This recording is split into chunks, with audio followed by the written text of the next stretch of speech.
Assalamualaikum warahmatullahi wabarakatuh. Di sini saya Salwa yang akan mempresentasikan artikel saya. Sebelum memulai, alangkah baiknya bila kita berdoa agar diskusi pada sore hari ini bermanfaat bagi kita semua. Berdoa dimulai. Berdoa selesai.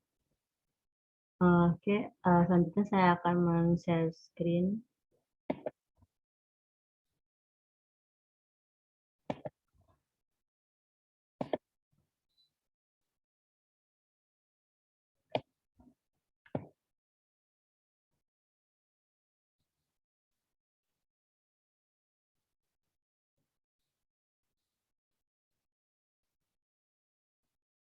Baik, apakah sudah terlihat?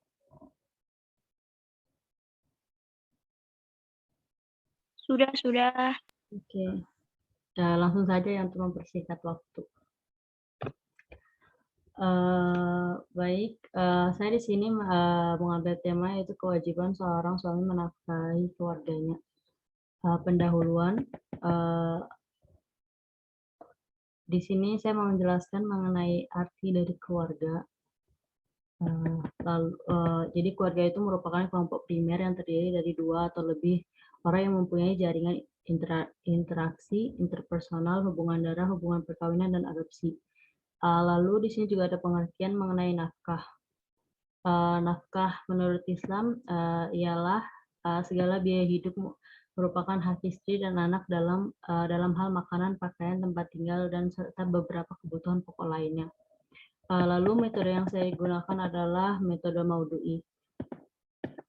Langsung saja ke fokus ayatnya. Di sini saya menggunakan surat Al-Baqarah ayat 233 dan 234.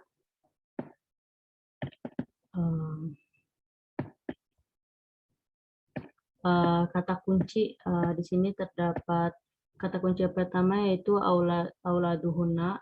Dalam Mu'jam Mufarrad li Al-Fazil Qur'anil Karim hanya digunakan 2 kali dalam 2 surah, yaitu surat Al-Baqarah ayat 233 dan Al-Mumtahanah ayat 12 yang artinya anak-anak mereka. Lalu kata kunci yang kedua adalah rizquhu.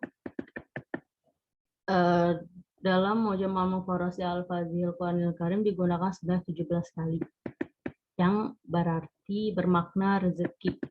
Lalu yang kata kunci ketiga Al-Ma'ruf. Dalam Mu'jam Al-Mufarrad Al-Fazil Qur'anil Karim digunakan sebanyak 20 kali, yang bermakna yang dengan cara yang baik. Lalu yang keempat adalah kiswatuhunna. Dalam Mu'jam Al-Mufarrad Al-Fazil Qur'anil Karim digunakan hanya sekali, yaitu pada Al-Baqarah ayat 233 yang bermakna pakaian mereka. Lalu munasabah ayat pada Quran Al-Baqarah ayat 233 yaitu menjelaskan tentang hukum-hukum yang berhubungan dengan nikah, talak, iddah, rujuk, dan hal-hal yang menghalangi pernikahan. Pada ayat ini juga menjelaskan tentang hukum roda sebagai konsekuensi talak yang terkadang terjadi perpisahan jauh antara suami dan istri, dan perempuan yang talak tersebut mempunyai anak kecil yang sedang menyusui. Lalu para perempuan terkadang mengabaikan anak kecil, bahkan melarang menyusui sebagai pelampiasan dendam kepada mantan suaminya. Padahal kewajiban seorang ibu adalah merawat anaknya, seperti itu. Lalu di sini juga menjelaskan tentang kewajiban seorang ayah menafkahi anak dan istrinya sebagaimana mestinya. Lalu pada ayat selanjutnya membicarakan tentang perceraian disebabkan oleh kematian suami dan segala dampak hukumnya. Lalu tafsir ayat bil hadis, kewajiban nafkah dalam keluarga. Dari Abu Mas'ud Al-Ansari radhiyallahu anhu, dari Nabi sallallahu alaihi wasallam, beliau bersabda, idza anfaqal muslimuna nafaqatan ala ahlihi wa huwa yahtasabha kanat lahu sadaqatun. Yang artinya jika seorang muslim memberikan nafkah pada keluarganya dengan niat mengharapkan pahala, maka baginya hal itu adalah sedekah. Hadis Bukhari. dan Muslim. Ya, mungkin cukup sekian penjelasan dari saya. Maaf karena belum selesai. Mungkin jika ada pertanyaan atau mungkin ada hal yang harus diperbaiki, dipersilahkan.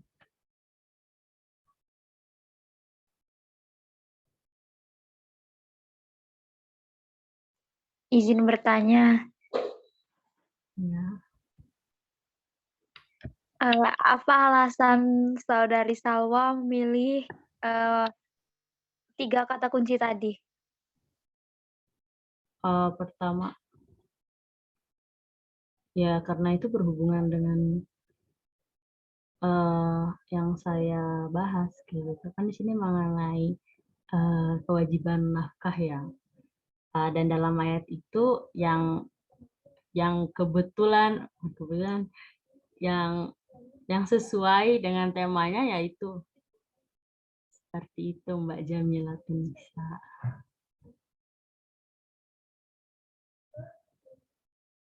Bagaimana, Mbak?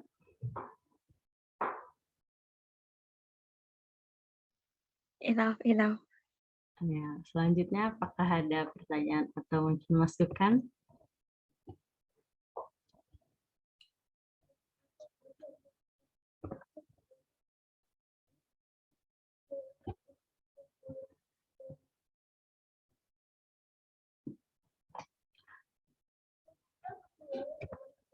Jika tidak ada, mungkin akan dilanjutkan oleh teman saya yang akan mempresentasikan artikelnya, yaitu Rizky Laili Fadilah. Terima kasih.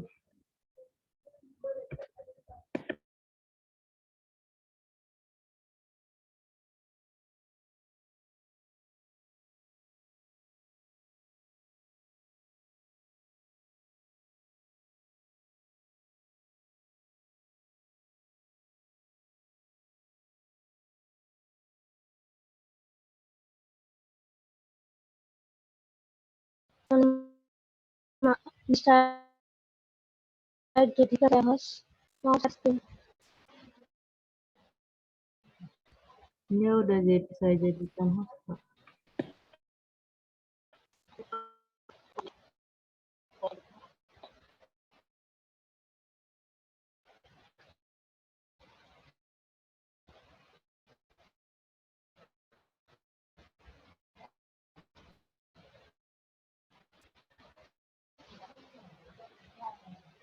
Apakah sudah terlihat? Sudah. Baik, Assalamualaikum warahmatullahi wabarakatuh. Waalaikumsalam.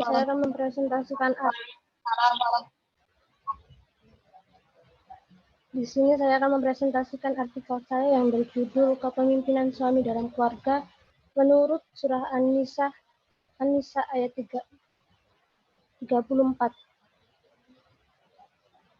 Yang pertama, tafsir ayat dengan kata kunci. Mufradat yang pertama ada ar-rijalu, yang merupakan bentuk plural atau jamak dari kata rajulun. Secara etimologis, kata ini mengandung beberapa arti, yakni mengikat, pegangan kaki, telapak kaki, tumbuh-tumbuhan, dan laki-laki. Kata ar-rajulun tidak digunakan untuk spesies selain manusia. Untuk mufradat yang kedua ada qawwamuna, yang merupakan bentuk jamak dari kata qawwam. Sedangkan kata qawwam adalah bentuk mubalaghah dari kata qaim, yang secara bahasa qawwam mengandung makna dasar antara lain tegak, lurus, betul, dan adil. Makna itu kemudian berkembang menjadi memimpin, seperti yang terdapat pada Quran Surah An-Nisa ayat 34. Mufradat yang ketiga yakni An-Nisa, yaitu lawan kata dari ar-rajul, yang artinya perempuan yang sudah matang atau dewasa. Kata ini biasanya diterjemahkan dengan istri atau perempuan yang sudah berkeluarga, seperti perempuan yang sudah kawin. Kata mufradat yang keempat yakni fadla. Kata fadla yang dalam berbagai bentuknya disebut 104 kali dalam Al-Quran memiliki makna az-ziyadah wal khair yang artinya kelebihan dan kebaikan.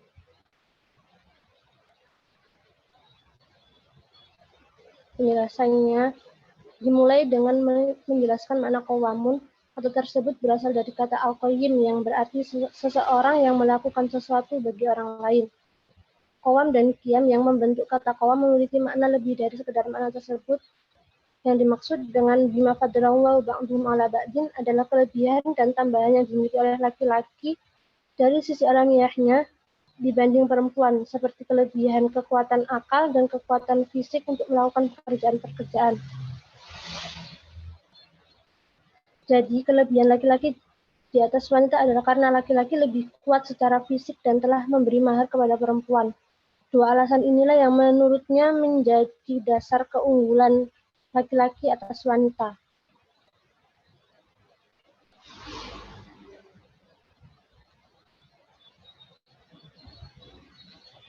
Kemudian tafsir ayat dengan munasabah ayat.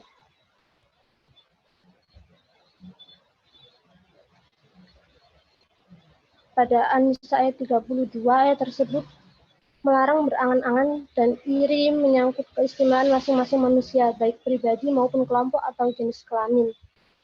Masing-masing mempunyai fungsi pesan, di mana terlihat adanya perbedaan antara laki-laki dan perempuan. Maka pada ayat ini, ayat ke-34, fungsi dan kewajiban masing-masing jenis kelamin itu serta latar belakang perbedaan itu diuraikan. Kemudian tafsir ayat dengan munasabah hadis, yang intinya telah menceritakan kepada kami Ahmad ibnu Ali An-Nasai telah menceritakan kepada kami Muhammad ibnu Hibatu al-Hashimi dan seterusnya yang Rasulullah SAW seorang laki-laki dari kalangan Ansor dengan seorang wanita mahramnya. Lalu si lelaki itu berkata, wahai Rasulullah, sesungguhnya suami wanita ini yaitu Fulan bin Fulan al-Ansari telah menampar wajahnya hingga membekas padanya. Rasulullah SAW bersabda, ia tidak boleh melakukan itu. Maka Allah menurunkan firman-Nya, kaum laki-laki adalah pemimpin bagi kaum wanita, yakni dalam hal mendidik. Maka Rasulullah SAW bersabda, aku menghendaki suatu perkara, tetapi ternyata Allah menghendaki yang lain. Dengan asbabun nuzul dan Ibnu Abi Hatim yang bersumber dari Al-Hasan, bahwa seorang wanita yang mengadu kepada Rasulullah SAW karena ditampar oleh suaminya, lalu bersabda Rasulullah, dia mesti dikisos atau dibalas. Kemudian turunlah ayat ini, ayat An-Nisa ayat 34 sebagai ketentuan mendidik istri yang menyeleweng. Maka setelah mendengar penjelasan ayat ini, pulanglah ia dengan tidak melaksanakan kisos. Dalam kehidupan sehari-hari dapat kita ketahui bahwa pemimpin di rumah atau keluarga adalah ayah atau suami. Laki-laki secara umum memiliki kekuatan fisik melebihi wanita. Laki-laki mampu melakukan berbagai pekerjaan berat yang tidak mampu dikerjakan oleh wanita. Laki-laki juga diberi kelebihan akal oleh Allah Ta'ala. Yang dimaksud dengan kelebihan dari sisi akal di sini adalah laki-laki mampu berpikir jernih tentang tindakan yang terbaik, mampu berpikir panjang dan jauh ke depan sehingga lebih hati-hati dan lebih tepat dalam mengambil keputusan. Demikian pula kesabaran yang Allah Ta'ala berikan kepada mereka. Ayah pemimpin keluarga yang memiliki tanggung jawab penuh dengan keluarga yang telah dibuatnya. Tanggung jawab atas setiap yang menjadi keharusannya dalam menafkahi keluarga, mengayomi, serta menjadi tempat berlindung bagi keluarganya. Seperti yang dikatakan di atas tadi, bahwa pemimpin memiliki kemampuan untuk mempengaruhi orang lain. Ibarat tubuh, ayah dalam keluarga seperti kepala yang mampu mengendalikan setiap organ tubuh lainnya. Ayah juga yang mengatur dan memberi arahan untuk orang yang di bawah pimpinannya, yaitu istri dan anak. Jika ditinjau dari keluarga, peran ayah adalah seorang pemimpin dari keluarga itu sendiri.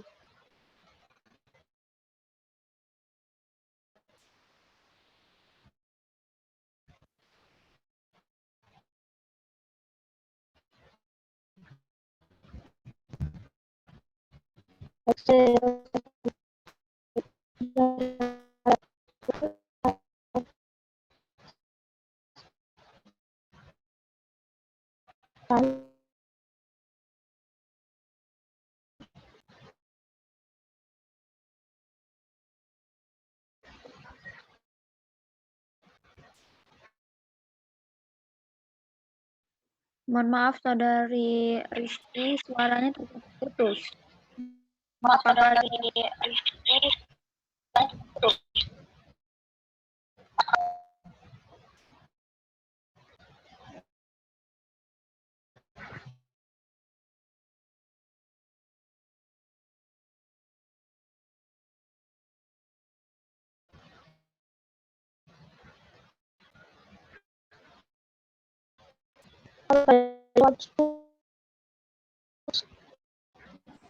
Mungkin bisa diambil alih Saudara Salwa.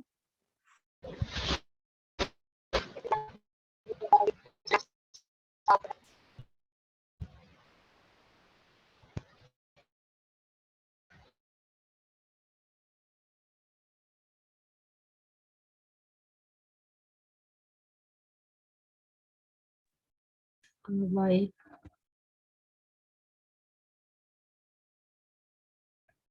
Mungkin terjadi kendala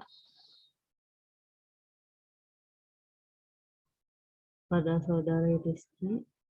Mungkin apa ada pertanyaan atau masukan untuk artikel yang tadi?